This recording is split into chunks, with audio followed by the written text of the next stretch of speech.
in which our protagonists, Anna and Levine, finally meet, and in which one of their tales comes to an end.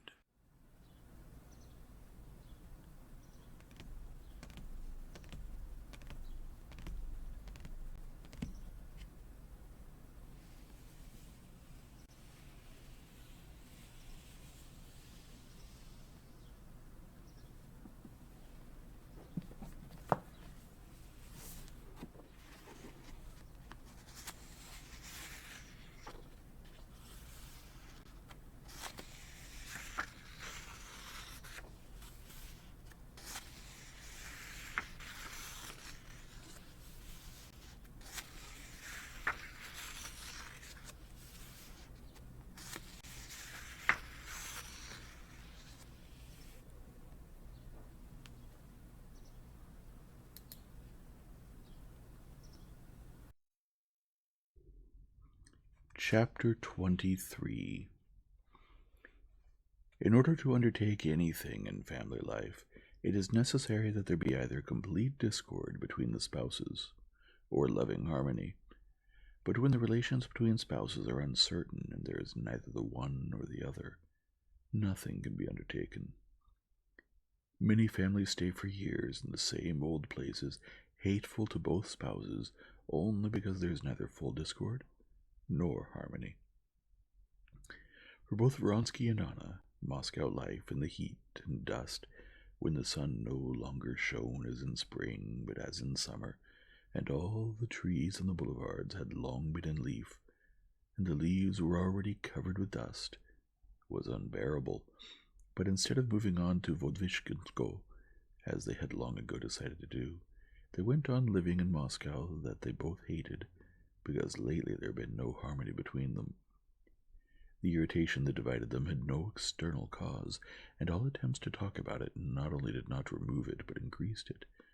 This was an inner irritation, which for her was based on the diminishing of his love, and for him on his regret at having put himself, for her sake, in a difficult situation, which she, instead of making easier, made still more difficult. Neither of them spoke the causes of the irritation, but each considered the other in the wrong and tried to prove it at every opportunity.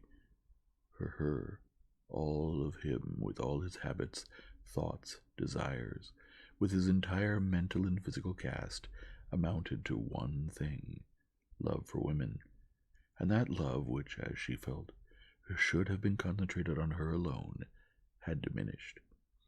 Therefore, she reasoned, he must have transferred part of it to other women, or to another woman, and she was jealous. She was not jealous of any one woman, but of the diminishing of his love. Having as yet no object for her jealousy, she was looking for one. Following the slightest hint, she transferred her jealousy from one object to another. Now she was jealous of those coarse women with whom he could so easily associate himself, thanks to his bachelor connections. Then she was jealous of the society women he might meet, or again of some imaginary girl he wanted to marry after breaking the liaison with her. And this last jealousy tormented her most of all, especially as he himself, in a moment of candor, had imprudently told her that his mother understood him so little that she allowed herself to insist that he should marry Princess Sorokin.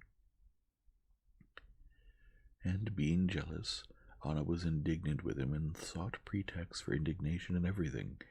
She blamed him for everything that was difficult in her situation, the painful state of expectation between heaven and earth in which she lived in Moscow, Alexei Alexandrovich's slowness and indecision, her seclusion. She ascribed it all to him. If he loved her, he would understand the full difficulty of her situation and would take her out of it. The fact that she was living in Moscow and not in the country was also his fault. He could not live buried in the country as she wanted to. Society was necessary for him, and he put her into that terrible position, the difficulty of which he did not wish to understand. And it was he again who was to blame for her being ever separated from her son. Even the rare moments of tenderness that occurred between them did not bring her peace. In his tenderness she now saw a tinge of tranquility, of assurance, which had not been there before and which irritated her. It was already dark. Alone, waiting for him to come back from a bachelor's dinner he had gone to, Anna paced up and down his study, the room where the noise of the street was heard least, and mentally went through the nuances of yesterday's quarrel in all the detail.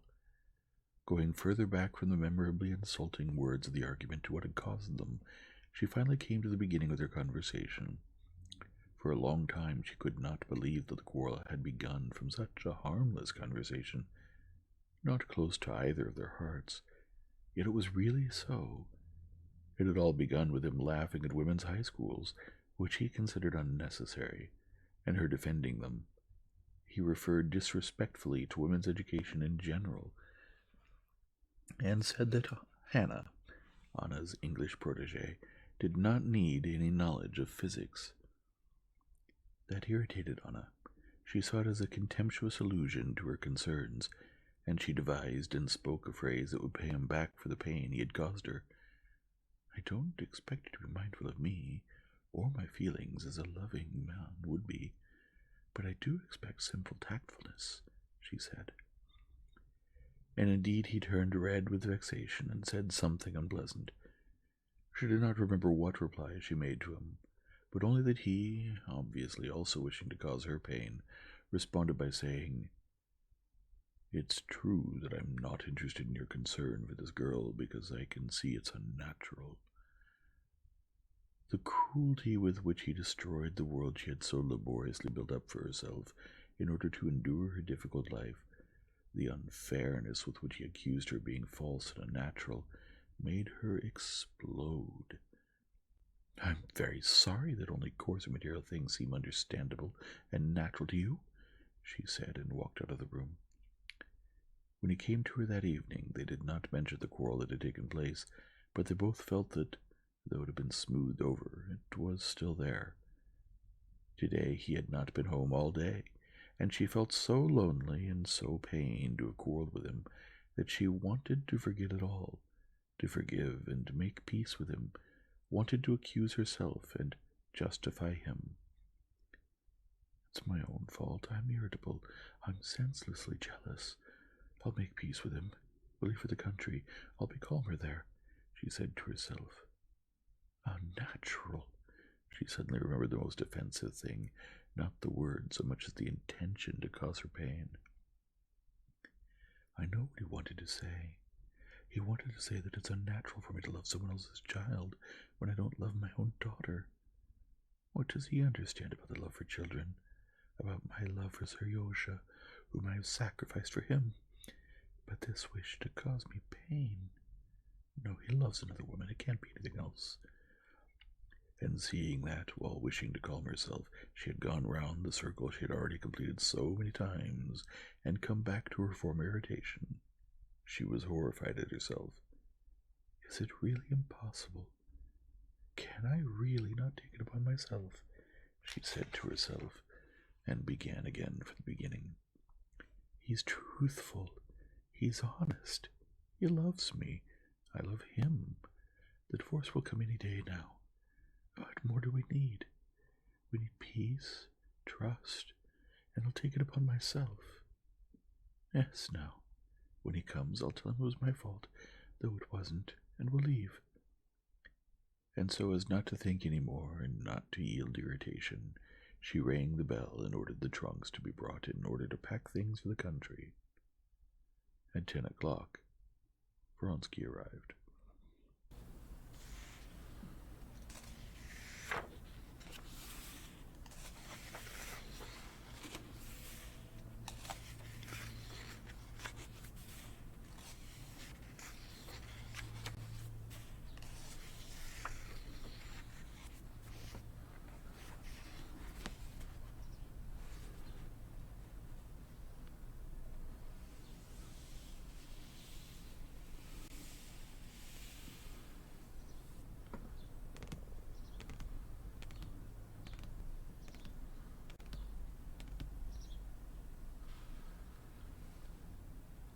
If you enjoy this format, please leave a like and subscribe and return tomorrow for the next chapter.